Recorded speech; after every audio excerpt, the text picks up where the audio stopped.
Aldaw kita ngunyanin na Miyerkules, bit sa 16 kan bulan kan Pebrero taon 2022.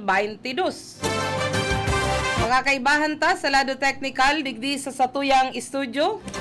Yaon si Cha Buena Obra, siringman si Engineer Abilindon Toralio, and Chief Technician si Jimmy Guanzon, and satuyang Information Officer si Ma'am Kayla Rhea Goligacion sa opisina, si Jimson Oco, siringman si Aldrin Orlanda, duman sa transmitter.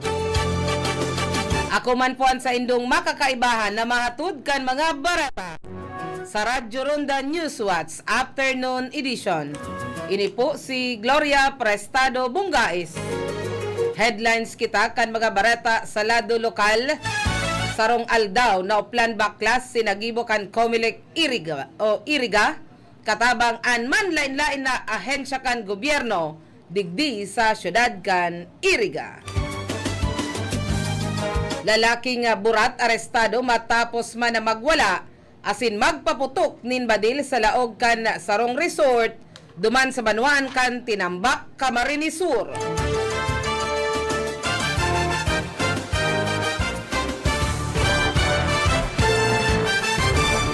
Kalabanga PNP nananaonin libreng helmet. Kuminotok na gasera pinagpunan kan kasulo sa Sitio Kabugao, Pantaw, Libon, Albay. Pampublikong eskwelahan sa Syudad kan Naga magiging katabang kan city government sa mangyayaring bakunahan sa 5 hasta 11 anyos mga barangay, ongoing and registration sa mga aki. 20 CBA beneficiaryo na karesibi kan livelihood assistance grant.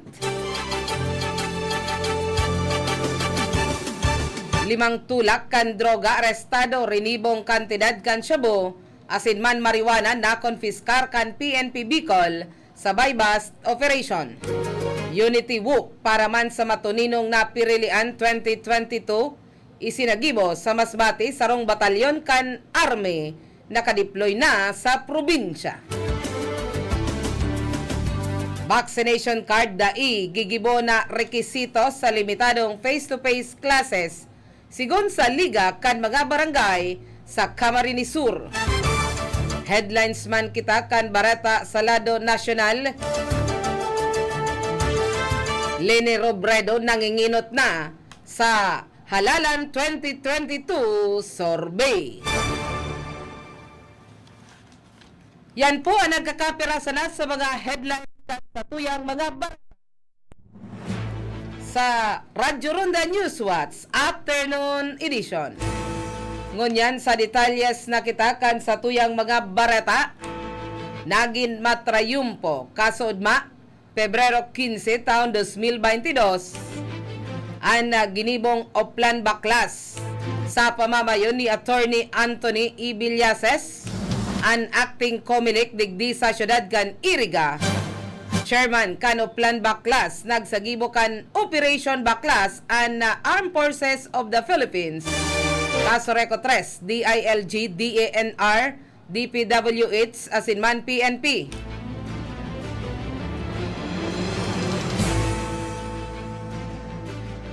Et inihap by 14 and sukol kan pamphlets, cards asin man sticker asin writing materials. Tolong pie by 8 pie an sukol kan gagamiton sa rally asin pwede ikabit 5 aldaw antes kan meeting o rally asin tatanggalon 24 oras pagkatapos kan rally o meeting. 2 pie asin man 3 pie para man sa individual na kandidato. Ang tamang sukol kan poster sa asin man bawal ikabit sa mga puon kan kahoy asin man poste kan Casoreco 3 asin mga pampublikong lugar arog na sana kan waiting shed. Ang PNP ang iyong namahala sa traffic management and control asin man security asin an Comelec ang nagtutukdo kan mga poster na tataranggalon. Kunyaon sa pribadong lugar o propriedad o pagsasadirikan na pribado na may pagtugot kan o kan may sadiri kan harong basta nasa tamang sukol an poster dai tatanggalon. Sa mga kandidato, halion na ang mga poster o campaign materials na yaon sa ipinagbabawal na lugar, tanganing dai na makaiba pa sa Oplan Baklas, ibugtak sa tamang o sa designated area. Sa ngunyan, naghahalat ang PNP Iriga kan schedule kunuarin ang sunod na Oplan Baklas kan Comelec. Mientras tanto, arestado ang sarong lalaking customer kan sarong resort duman sa Banwaan kan Tinambak, Camarines Sur, matapos mana magwala asin magpaputok kan badil nin huli sa sobrang kaburatan. Ang nadakop, inipinagbistong si Marlon de los Santos Isalpo, 41 anyos, may agom, residente kan Zona 7, Barangay Buena Vista sa Tinambak, Camarines Sur. Sigon kay Police Major Dino Vin Regaspi, officer in charge kan Tinambak Municipal Police Station, sinabi kaini alas 2:30 nin maumagahon kan mangyari an insidente sa laog kan Kagliliog Beach Resort sa Barangay Kagliliog nin huli subuot sa sobrang kaburatan, nagpasaway asin nagbunot pa kan badil ang suspect asin nagpaputok nin sarong beses. Marahay na sana asin mayo man nin tinamaan.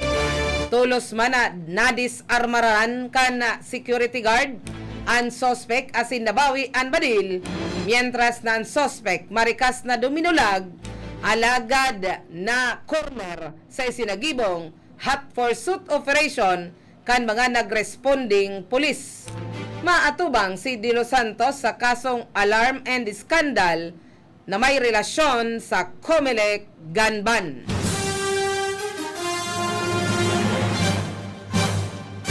Iba pang detalyes kitakan sa tuyang mga barata.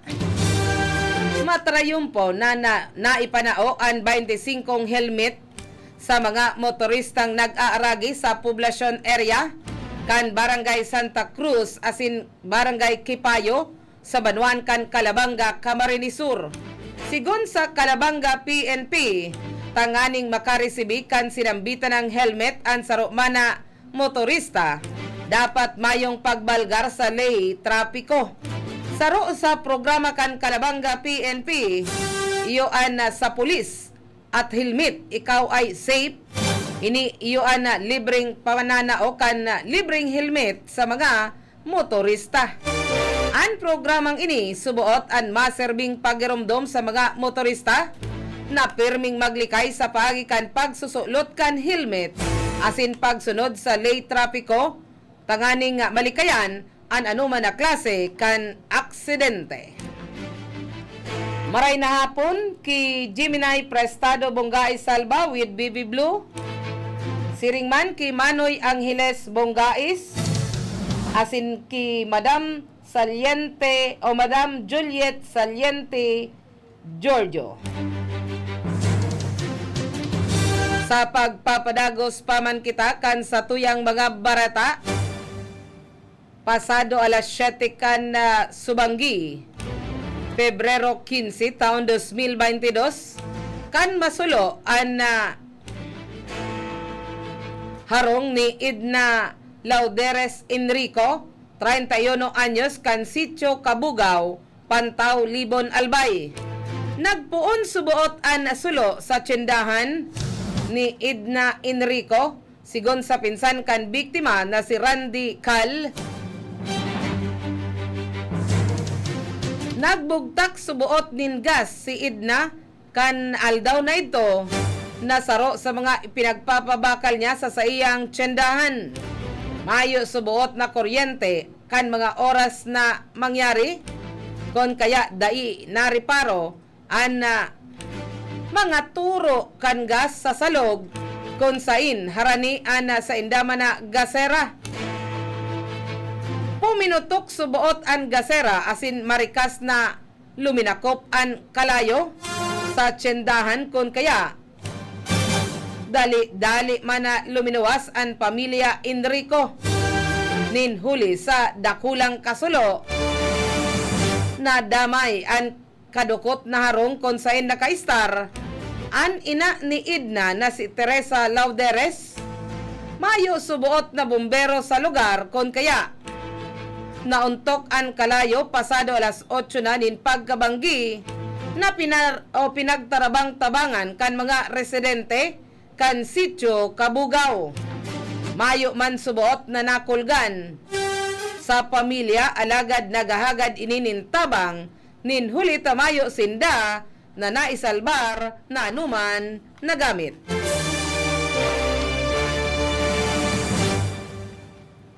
Maray na hapon man ki Madam Rosetta Rombaon Nere.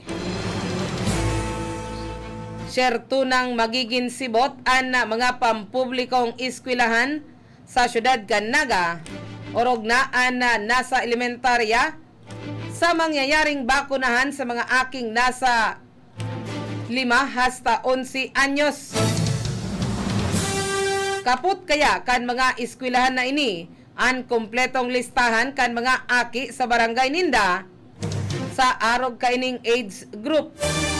May sa diri man na pinagigibo na registration o paglista an barangay asin an mga barangay health workers sa mga aki na nasa lugar ninda. En connection kaini sa barangay na may arog kaining pinagkakasibutan iyo an Concepcion Grande na sigon ki punong barangay Michael Oliva. Magiging madali sa senda ninhulita katabang ninda an elementary school na nasa barangay ninda. Sinambit pa niya arog kan ibang barangay syerto man na maatubang mansinda sa problema sa pagkukumbinsir sa mga magurang alagad kumpiyansa sinda na matugot ang mga ini. Dakol na aki sa barangay ninda an nasa edad na ini, sabi paman ni Kapitan Oliva.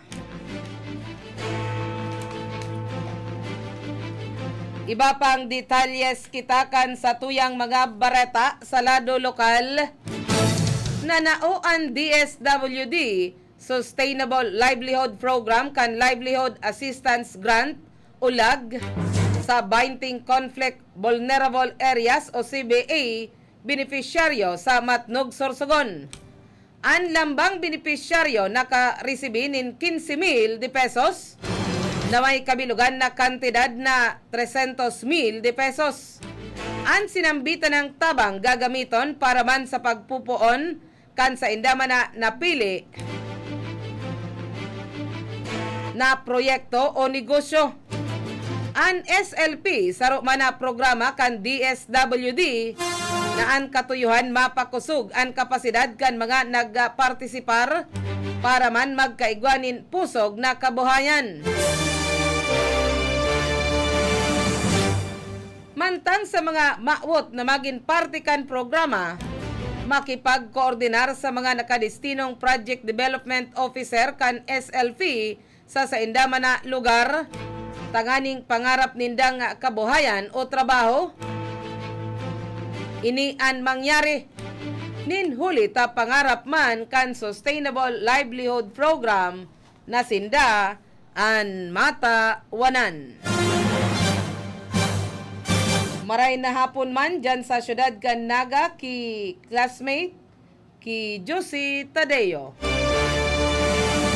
Sa pagpapadagos man kan kampanya kan PNP Bicol kontra sa illegal na droga, 5 ang naarestar sa pinagkondusir na anti-illegal drugs operation kan pinagsarong operatiba kan Sorsogon City Police Station, DEU, Sorsogon Police Provincial Office, DEU Asinman, PDEA Regional Office 5, sa Purok 5, Barangay Sampaloc, Sorsogon City, Alas 8:30 nin pagkabanggi kan na Pebrero 14 taon 2022 sa Purok 5, Barangay Sampaloc sa Sorsogon City.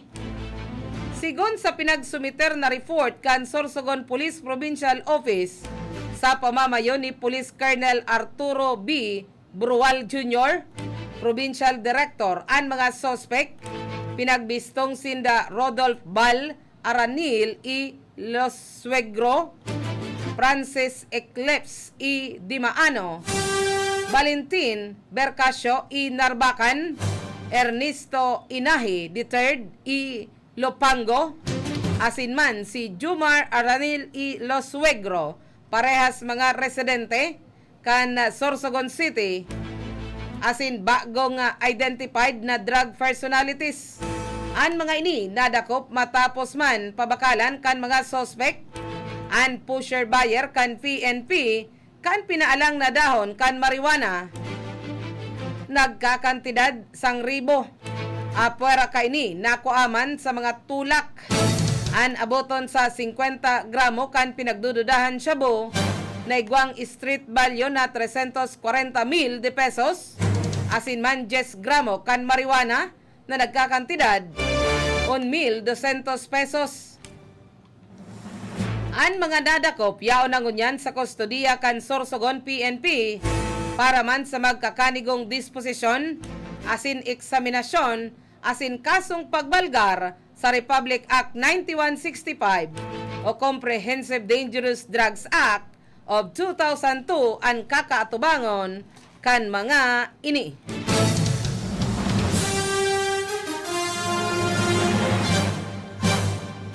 Pinanginutan kan Commission on Election Masbate ang saruman na Unity Walk kaso bagong pagkaaga initanganing masigurado ang sarong matuninong asin onistong pirilian sa sinambitan ng probinsya.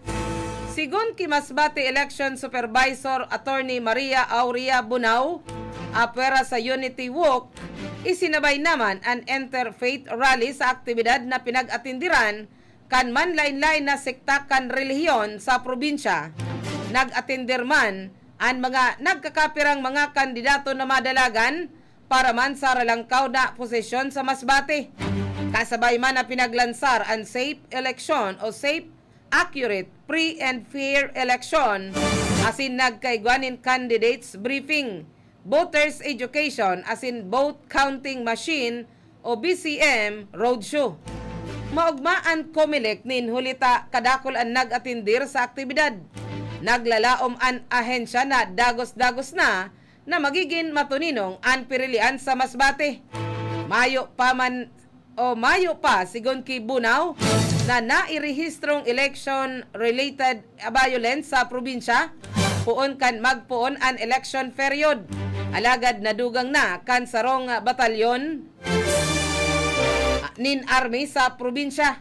Mientras tantong sigon man ki Attorney Bunao, mayo pang ipinagbababang kasuguan ang Comelec Central Office sa magiging klasifikasyon kan probinsya ngonya na pirilian. Kada pirilian kaya parating napapabali ang Masbate sa listahan kan mga election hotspot sa nasyon. Ultimong detalyes kita kan barata sa lado lokal, katabang ang liga kan mga barangay sa Camarines Sur sa mangyayaring bakunahan ngunya na edad 5 hasta 11 anyos. Alagad may pakiulay ang mga opisyal daigibuhon na rekisitos ang vaccination card sa pagbabalik kan limitadong face-to-face classes. Sigon ki Camarines Sur Liga President kan Onili Largo, tinawanin doon kan opisyal na maski katabang sinda, dai subuot ninda pinagpipirit ang mga magurang na bakunahan an sa indang mga aki. Kinakaipuhan pa man na respetuhon an anuman na magiging desisyon kan mga magurang asin mayong sapiritan na mangyayari. Diretso subuot kan mga aki na makapag-adal, bakunado man o dai. Mientras tantong arog man kan pagbabakuna sa pediatric asin adult population Bukas ang mga eskwelahan bilang vaccination site sa manlain-lain na barangay.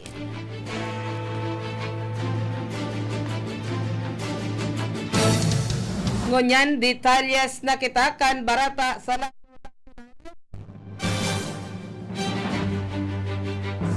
nangingenot na ngunyan sa Halalan Survey 2022 ang pambato kan Bicolano o kan Bicol ang Bicolanang si Lene Robredo na nakakuhanin 71.3%. Nagpapanduha si Marcos Bongbong na 13.3%. Lacson Ping 3.4%. Dumagoso Isko Moreno 1.5%. Asinman si Di Guzman Liode 0.9%.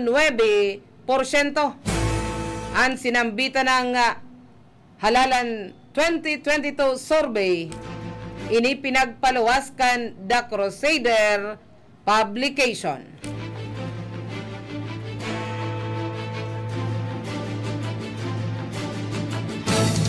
Mientras tanto, naatubang sa kasong murder asinman pagbalgar sa international human rights law si Jose Maria Sison asin iba pang leader kan Communist Party of the Philippines o New People's Army National Democratic Front o CPP-NPA-NDF in koneksyon sa paggadan sa duwang minor de edad na lalaki asin pagkalugad kan duwa pa sa Northern Samar kanakaaging Pebrero 8 taon 2022. Sigon kay Brigadier General Joel Naknak, pamayukan Armed Forces of the Philippines Center for Law of Armed Conflict sa National Task Force to End Local Communist Armed Conflict o NTF-ELCAC. Si Sison asin iba pang lider kan teroristang komunista nagbalgar liwat sa mga isinurat kan IHL bilang mga principal based sa Principle of Command Responsibility na atubang mansinda sa pagbalgar sa Republic Act 9851 o Philippine Act on Crime paggadan sa sarong 12 anyos asin sarong 13 anyos. Sa pag-iistorya man ni Colonel Perfecto Piñaredondo, 803rd Brigade Commander nagadan ang mga biktima nin mayong kalaban-laban asin mayong kinaraman sa iriwal kan NPA sa gobyerno. Maski pinagmanduan ninda ang mga solterito na magsunod na sana sa indaman na likodan antes na magkaigwanin bakbakan, inambos sinda kan NPA na human guminadan sa mga kahubinisan.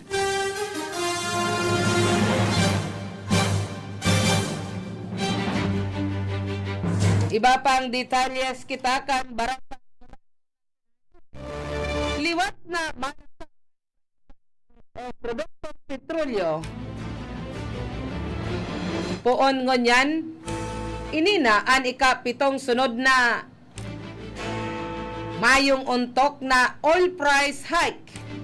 Ang Chevron Philippines mapautob nin dugang na presyo sa kantidad na 1.20 sa kada litro kan gasolina, 1.5 sa kada litro kan diesel, asin man 65 sentimos sa kada litro kan kerosene epektibo alas 12:01 nin maumagahon kan sudma. Ang Petron Corporation asin Pilipinas Shell asin independent player na Sea Oil Philippines alas 6 manin pagkaaga kan Martes an puon kan pagpapautub kan bagong dugang na presyo. Mantang ang Thailand PTT Philippines, Poinex Petroleum Total Philippines, Unioil Philippines, asin Petrogas na alas 6 manin pagkaaga sa saindang produktong gasolina asin diesel sa parehong dugang na presyo mientras na unclean fuel pagabot pa kan alas 4:01 nin pagkahapon. Epekto subuot an padagos na paglangkaw kan presyo kan na krudo anat mahiwas na kariribukan sa Kazakhstan asin man Libya. Duwang panginot na producer kan na krudo rason kan pagka riribok sa supply.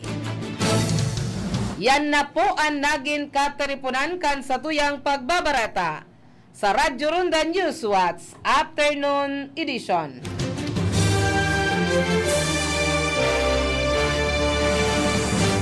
Nakaibahan ta sa lado technical si Cha Buena Obra, si Engineer Abilindon Torralio ang satuyang Chief Technician. Maray na hapon man ki Noel Villaflor Iraula.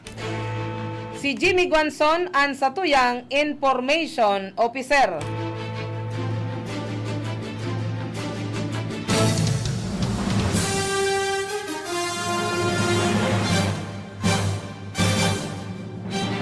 Maray na hapon man ki Friends Mat asin si Kambal Franz, si Ma'am Franz dyan sa San Ramon Elementary School sa San Ramon Tinambak, Camarines Sur.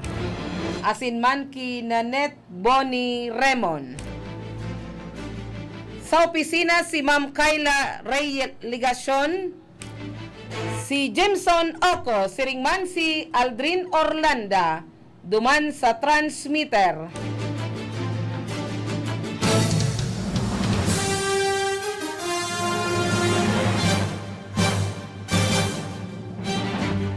Ako man po ang sa indong nakaibahan na nagatud kan mga barata. Maray na hapon dyan sa Kainta Rizal, sa Sakuyang Tugang, si Manay Oresa Prestado Bungais. Ini po si Gloria Prestado Bungais.